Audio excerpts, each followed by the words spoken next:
100% 커진 거죠. 그렇죠. 두 배. 네, 2배 커진 겁니다. 그러면 여기에 속한 종목은 그 산업이 100% 커졌으니까 여기 있는 대표 종목들은 이제 여기는 개화기네 라고 되면 이 산업이 한 3군데 정도에서 딱 교집합으로 성장 산업이라는 우리가 확인할 수 있는 거니까.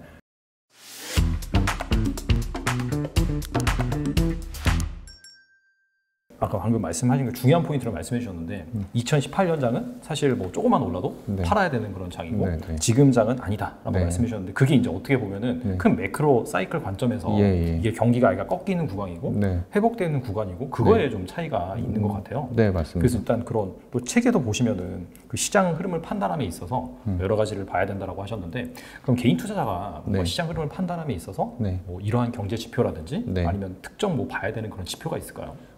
지표들은 사실 저희가 조금만 관심을 가지고 그냥 인터넷 서치만 좀 하시면 네. 증권사에서 제공하는 레포트도 많고 그 다음에 그게 아니라 저희가 아는 한국은행 아니면 통계청 그다음에 아니면 뭐 그 해외 사이트들 뭐 페드나 뭐 이런 데 다 그냥 들어가시면 그냥 그 애널리스트들께서 자료로 만들어내는 그 로 데이터들이 다 올려져 있거든요. 네. 그리고 그게 뭐 유료도 아닌 거고. 그렇죠. 그래서 그거를 보다 보면 가장 기본적으로 제조업 관련 지표들 그다음에 소비 관련 지표들 제조. 예, 네. 예, 그런 것들이 항상 일정한 시기에 다 발표가 됩니다. 예를 들어 수출 데이터는 그 월이 있으면 뭐 1일부터 며칠까지 발표하고 네. 참고로 전 세계에서 제일 빨리 수출 데이터 발표하는 나라는 대한민국입니다. 그렇다고 하더라고요. 1일 아침 바로 그냥 빵. 어. 왜냐하면 데이터가 워낙 저희는 잘 집계 돼 있기 때문에 그래서 그런 걸 발표하고 그래서 월로 놓고 보면 뭐 첫 주 정도는 제조업 지표 발표된다라고 네. 보시면 보시면 되고 한 셋째 주 언저리는 이제 소비 관련 지표들 발표된다라고 보시면 그럼 제조와 소비를 우리가 흐름을 파악할 수 있는 거고 그다음에 뭐 중간중간 이제 뭐 핵심 투자 지표들 뭐 이런 것들도 가끔 나오거든요. 그래서 그런 것 같이 곁다리로 좀 보시면 이제 그 숫자를 무조건 우리가 맞출 필요는 없고요. 사실 네네. 모든 데이터는 좀 길게 보시면서 흐름을 좀 파악해 보시면 추세라든지 예, 그런 추세가 것들. 제일 중요한 거고 그래서 저희가 시장 판단할 때 기본적으로 그 정도는 항상 확인을 하시고요. 뭐 환도 다 마찬가지죠. 환율, 유가 이런 것도 다 마찬가지고 그다음에 이게 시장이 뭐 돈이 들어올 장이냐 나갈 장이냐 이런 것도 좀 판단을 해보셔야 지금 내가 투자를 적극적으로 할 시기인가 아니면 신흥국 가서 할 시기인가 뭐 아니면 저기 선진국에서 할 장인가 뭐 이런 것도 좀 큰 탑다운해서 이렇게 판단해 볼 수도 있고 이제 그러려면 사실 달러의 강세 여부를 계속 좀 보셔야 되고 예, 그런 것들은 좀 한 20년 정도의 시기로 좀 놓고 이렇게 쭉 보셔가지고 뭐 예를 들어 제가 18년까지는 아까도 뭐 이렇게 조금 박스권에서 움직일 수밖에 없는데 네네. 19년부터는 좀 열릴 거다라고 말씀드렸던 거는 이제 그 당시 항상 생각해 보시면 트럼프 정책이었거든요. 달러가 강세를 보이는 이유는 딱 두 가지인데 하나는 글로벌 위기 때 네네.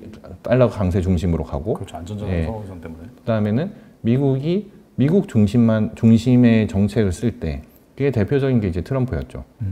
그때 트럼프는 정말 미국 자국 중심의 정책을 쓰면서 오히려 무역 분쟁을 쓰다 보니 글로벌 경제 위기까지 같이 걱정시키다 보니 극한적으로 달러 강세의 구간을 만들어 버렸죠. 예, 그 구간에서는 사실 달러 자산이 제일 우위에 있고 그러다 보니까 미국 주식만 계속 오르는 그런 상황이 벌어졌는데 제가 그때 19년 정도부터 변곡점이 나올 거라고 말씀드렸던 가장 큰 이유는 일단 19년 상반기 이후로 트럼프의 그 자국 중심의 정책이 이제 경제 성장률에 의한 저항에 의해서 좀 바뀌기 시작했고 그다음에 정치적으로 좀 한계에 부딪히기도 했고 네. 그다음에 그러다 보니까 자연스럽게 이제 무역 분쟁을 확산시키려고 하다가 무역 분쟁도 1단계, 2단계, 3단계로 단계별로 가려고 하다가 결론적으로는 1단계만 하고 끝나버렸거든요. 예, 그러고 나서 하반기 장이 이제 더 이상 확전은 없네 라고 되니까 달러가 약세로 바뀌어버리면서 이제 돈이 미국 중심으로 쏟아져 갔던 자금들이 비달러 자산으로 퍼지는 국면이 딱 그때 변곡점이 발생했었거든요. 그게 19년 한 8월 정도부터 이제 본격화되면서 장이 확 열려버렸죠. 그러다 보니까 코로나 이전을 생각해 보시면 네. 작년 3월, 그러니까 코로나가 우리가 작년 구정 때를 전후로 이제 벌어졌는데 네. 1, 2월 달에 중국이랑 한국의 지수 수익률이 엄청 좋았습니다. 맞아요. 네, 그거는 외국인들이 갑자기 다 쏟아져 들어오기 시작했던 국면이었고 중국이 정말 수년 만에 지수가 상승하기 시작했었던 거거든요. 예, 그런 변곡점이 그때 그런 이유로 발생을 한다는 거죠. 예, 그리고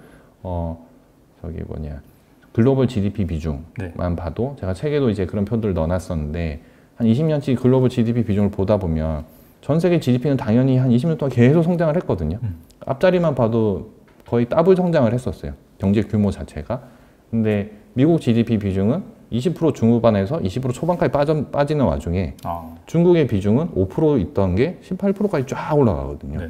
그러니까 미국은 중국을 견제할 수밖에 없었죠. 그렇죠. 예, 우위권 열로 눈에 띄게 넘어가니까. 네네. 그게 이제 무역 분쟁으로 나왔던 거고. 근데 결과론적으로 지나고 나서 보니 예상치 못했던 코로나로 인해서 네. 이제 제조업 설비를 갖고 있었던 중국은 빨리 셧다운 시켰다가 바로 회복시켜 버렸죠. 그러니까 오히려 GDP 성장률이 더 튀어버렸습니다.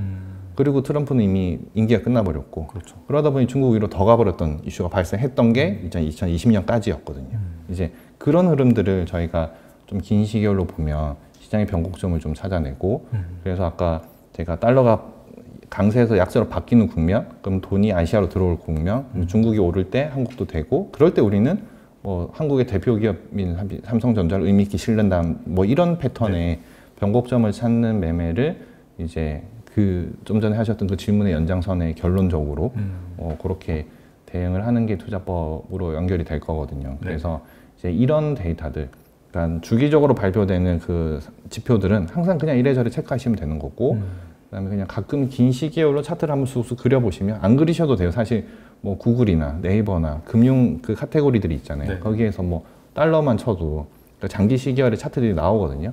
그래서 그 흐름을 보시고 이렇게 좀 바뀐다. 이게 왜 바뀔까를 한번 생각해 보시면, 뭐 사실 이유 없이 바뀔 때도 있긴 있어요. 수급에 의해서. 네네. 근데 큰 의미에서 바뀔 때는 좀 큰 움직임이 나오거든요. 네, 그런 것들을 비단 달러뿐만이 아니라 다른 뭐 유가도 그렇고 뭐 여러 가지 원자재 가격들에 대해서도 그런 것들을 한 번씩 이렇게 툭툭 보다 보시면, 사실 매일 볼 필요는 없는 자료지만 네네. 그래도 한 1, 2주에 한 번씩 이렇게 보시면 시장 흐름이 이렇게 가는구나를 캐치를 계속 하실 수 있습니다. 네. 그리고 이제 그 2018년도나 그때 같은 경우에는 트럼프의 그런 네. 정책 때문에 강달러 현상이 이제 발생을 네. 했고, 네. 근데 이제 반대로 그 말씀을 듣다 보니까 바이든 행정부 들어와서는 네. 뭐 코로나로 인해서 대규모 경기 부양책, 네. 뭐 원래 하는 게 1조 달러고 또 추가적으로 뭐 사회복지 차원에서 3조 5천억 달러 한다, 네, 그런 네. 얘기도 나오고. 네. 근데 그런 얘기를 또 듣고 보니까 그럼 바이든 행정부 같은 경우에는 그동안의 강달러가 좀 약간 좀 약세로 돌아줄 수 있는 그런 부분도 있는 건가요, 그러면? 투자를 하고 네. 그렇게 하는데, 지금 사실 또 이 행정부가 들어왔지만 아직은 그래도 강세 역할을 하거든요. 네. 이게 이유는 뭐였냐면, 지금은 약간 좀 글로벌 경제 위기라는 생각을 조금 하는 게 있는 거고, 그렇죠. 그게 피크아웃이라는 이유로 하나, 그 두 번째는 뭐냐면 금리를 인상한다라는 걸 생각을 하니까, 그러면 달러 인상이니까 그냥 돈에 대한 이자가 올라가니 당연히 그 역할을 좀 해줄 거고요. 세 번째는 저기 코로나에 대한 대응력. 네. 지금 보시면 저희가 NBA나 메이저리그나 뭐 EPL을 보시면 신흥국은 이미 선진국은 그냥 코로나 이전이랑 똑같잖아요. 그냥 관중들 꽉꽉 차 있고. 그렇죠. 근데 지금 신흥국들은 또 안 그렇지 않습니까? 처음에 코로나가 발생했을 때 오히려 한국과 중국이 대응을 너무 잘했다 해서 그 제조업 설비를 가진 두 나라가 굳건히 버티니까 네. 이 경제 전체적으로 다 버텨준다, 이런 거였거든요, 글로벌하게.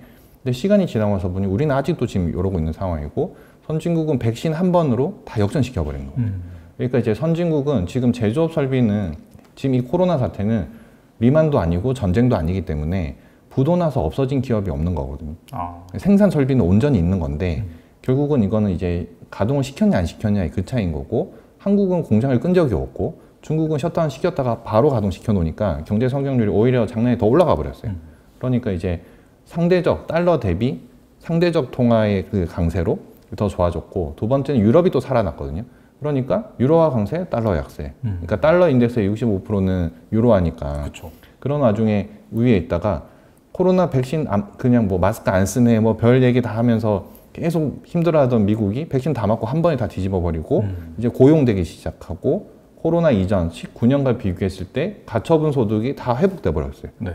그러니까 이제 서비스업도 다 부활하기 시작하고. 근데 지금 상대적으로 우리는 아직 아니니까, 네. 그럼 상대적 달러 강세 역할이 좀 되는 거죠. 그래서 지금은 그렇게 강세로 가는 과정이거든요. 그래서 지금은 그런 것들이 좀 같이 얽혀 있기 때문에 달러 강세인데, 반대로 백신 이슈가 가장 컸고 경제 정상화 활동이 여기가 더 빨랐기 때문에 이슈가 벌어지면 결국은 백신이 확산될수록 이거는 메이크업이 될 거거든요. 그러면 다시 또 균형 잡지 않겠냐 하는 생각입니다. 그래서 단기로는 강세로 보일 수 있는데, 네네. 이것도 이제 약간은 그래도 그 트럼프 때처럼 변곡점 발생하고 완전히 약세로 가는 그런 국면은 아닐 것 같고 근데 그래도 달러 인덱스도 적당히 좀 빠져주지 않을까 예, 생각합니다. 그래서 한 90, 달러 인덱스 기준 한 92일 뭐 요 언저리가 왔다 갔다 하는 게 정상적이지 않을까 싶습니다. 네. 저희도 이제 뭐 기사 보니까 11월에 무조건 뭐 위드 코로나 한다 네. 이런 얘기가 나오고 있고 네. 그렇게 돼서 이제 경제 활동이라든지 그런 게 좀 이전보다는 많이 회복되고 그렇게 네. 된다면은 네. 아무래도 약간 좀 약세로 갈 가능성이 좀 있겠네요. 그러면 뭐 그렇죠. 네, 우리가 또 그렇게 되면 달러 특히 유럽이 강해지는 게 더 좋죠. 유럽이 강해지면 상대 네. 비중이 가장 큰 게 유로존이니까. 아. 네. 그래서 지금 유로존이 서비스업도 이제 다시 미국을 캐치업 하고 있거든요. 네네. 예, 그러면 어느 정도 좀 자리매김하지 않을까 싶습니다. 결국은 이거는 약간 시간이 조금 필요한 문제.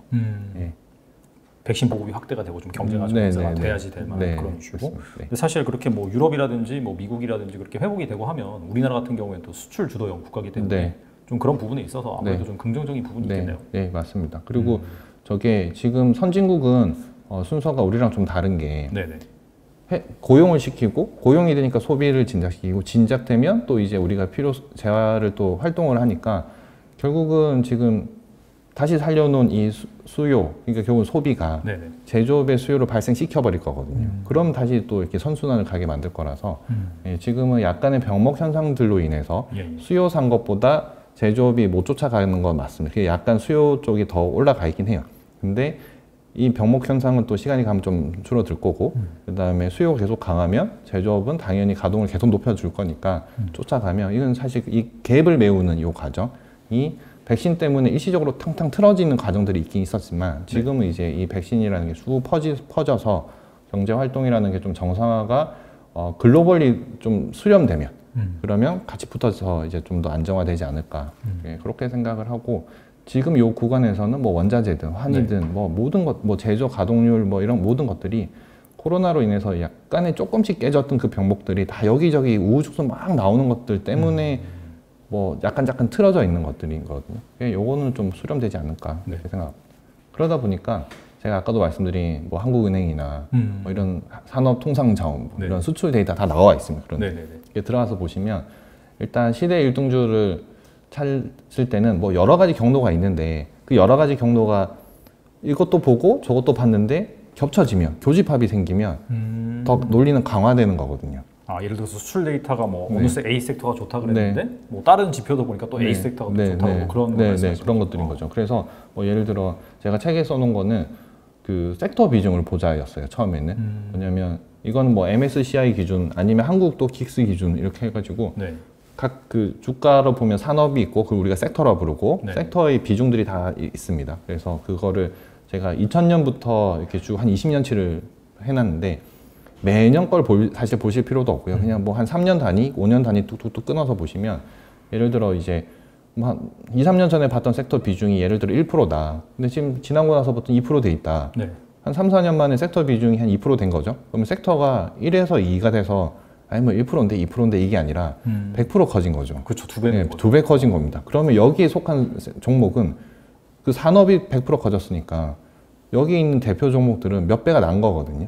그러니까 그 흐름을 한번 파악해 보시고 그다음에 그게 정말 지속될 거냐, 더 갈 섹터냐 생각해 보시는 거죠. 그리고 뭐 예를 들어 제가 좀 전에 뭐 한 1%짜리였다. 근데 지금 한 3, 4% 돼 있다. 네. 그걸 예를 들어 2차 전지라고 생각을 하시고 네.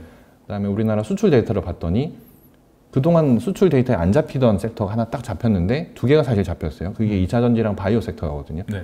근데 19년부터 수출 데이터가 의미 있게 잡히니까 비중으로 들어오기 시작합니다. 아. 근데 수출 비중도 보니까 19년 한 1%대였는데 지금 한 벌써 3%대거든요. 실제 이렇습니다. 우리나라 수출 전체 비중에서 1% 차지하다가 실제 18년까지는 데이터 안 잡히니까 0이었죠. 네네. 0이 1이 됐는데 2년 만에 지금 3이 돼 있어요. 그러면 좀 전에 봤던 섹터 비중 그런 거와 이거랑 맞아 떨어지죠. 네. 근데 왜 그럴까 또 생각해 보면 전 세계 자동차 시장에서 이제 2차 전지로 전기차로 다 바꾼다라고 모든 자동차 메이커들이 다 선언하고 있는데 대륙별로 자동차의 시장 규모들이 또 있거든요. 그렇죠. 그러면 뭐 미국이 예를 들어 한 1,800만 대 시장이다. 뭐 이런 식이고 뭐 중국도 뭐 한 2,000만 대 시장이다. 뭐 이렇게 되면 그 시장이 지금 존재하는 자동차 시장의 사이즈가 있고 지금 거기에서 차지하는 2차 전지의 비중이라는 게 있거든요. 그러니까 전기차의 비중. 네. 미국 대륙은 지금 한 5% 정도밖에 안 돼요. 그다음에 유럽은 벌써 한 18% 정도까지 올라갔고 전기차의 비중이. 그다음에 중국은 한 14%, 14%. 그러니까 월별로 판매되는 자동차 비중 중에서 벌써 4%, 18%, 15%인데 벌써 이까지 됐다. 이것도 중요하지만 그게 좀 전에 말씀드렸던 섹터가 올라온 속도를 말해준 거죠. 근데 아직도 80%가 남아있다라는 그렇게 생각하시면 이 섹터는 몇 년 더 가겠네라게 되는 거죠. 그렇게 되면 머릿속에 없던 게 생겼고 추세가 만들어졌고 그다음에 생각해보니까 이제 여기는 개화기네 라고 되면 이 산업이 한 세 군데 정도에서 딱 교집합으로 성장 산업이랑 우리가 확인할 수 있는 거니까 그러면 여기는 이 산업은 지금 되는 산업이라고 우리가 판단할 수 있는 거죠. 그런 식으로 찾아내시면 되는 성장 산업을 찾을 수 있고 그러면 제가 책에서 써놓은 되는 산업에서 놀자라고 한 그 산업이 이렇게 탕탕 나오는 예, 그렇게 되는 거죠. 그러니까 그런 거네요. 일단 그 데이터를 통해서 네. 일단 뭐 수출 비중이라든지 네. 그게 이제 얼마나 확대가 되고 있는지 본 다음에 네. 이게 왜 확대가 될까라는 관점에서 이제 얼마나 지속 네, 가능하냐 네. 그걸 이제 네. 확인을 하고 네. 거기에 확신이 있으면 네. 그 섹터에 이제 투자를 하면 되겠네요. 그렇죠. 그리고 그걸 보실 때 제일 중요한 건 사실 주식이라는 건 좋은 기업과 좋은 주식은 좀 다른 개념이거든요. 네. 그러니까 좋은 기업은 되게 많이 있어요. 근데 그 주식들이 안 될 때가 있어요. 왜냐하면 우리 주식이라는 건 이 그로스를 먹는 게임이거든요. 네. 그러니까 성장률이 계속 더 가파라질 거야. 그럼 제일 좋죠. 그게 이제 뭐 저희가 열광했던 테슬라나 이런 기업들인 거죠. 네. 왜냐하면 이제 개화기니까. 저희가 학교에서 이런 포물선을 보면서 개화기, 성장기, 성숙기, 쇠퇴기 뭐 이렇게 하면서 그렇죠. 산업 사이클을 배웠고 요때 들어가면 기울기는 이렇게 올라가니까 이때 정말 엄청난 퍼포먼스의 주가 수익률을 낼 수 있는 거죠. 그래서 요거를 좀 더 빨리 찾는데 확신 있게 찾는 게 제일 중요한 거고 확신 있게 찾으면 여기에서 진입한 걸 저희가 여기까지 끌고 갈 수 있는 힘이 생기니까 그래서 이제 제일 처음에 탑다운에서 그다음에 산업 측면에서 되는 산업인지를 한번 먼저 판단하고 그다음에 이 판단되는 범위 내에서 이 산업 내에서도 존재하는 밸류 체인이라고 있거든요.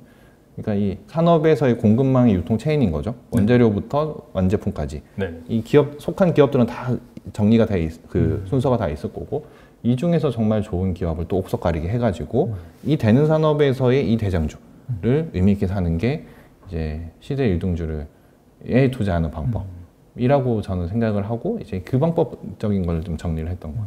사실 뭐 그냥 대장주를 못 찾겠으면 ETF로 뭐 투자하는 건 모르겠네요. 개인 투자 입장에서는. 그것도 그렇죠. 예, 그것도 그렇고 ETF도 ETF도 사실 뭐 운용사에서 네. 나름 그래도 좋은 성과를 내기 위해 그렇죠. 비중 조절을 계속 끊임없이 하지만 네. 좋은 종목 비중을 좀 높이려고 많이 노력을 하니까 예, 자연스러운 방법이기도 합니다. 네.